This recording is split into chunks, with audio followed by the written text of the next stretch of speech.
Look what we got, girls. So, girl, LA Colors got this new cheerful glossy finish lip gloss, bestie. And y'all know I love a good clear lip gloss, especially in lip combos, bestie.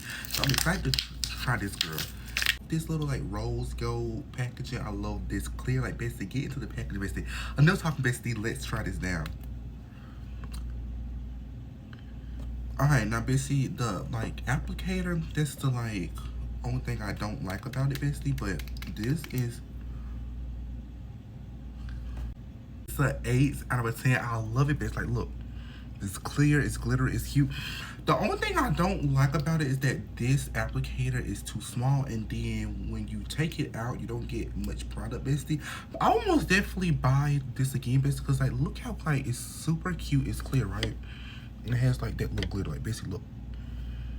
Like, that glitter is so cute, bestie. But girl, and I love like, I don't like, it's not like really tinted, but like that like gold, like, and that gold glitter, bestie, is like so cute, bestie.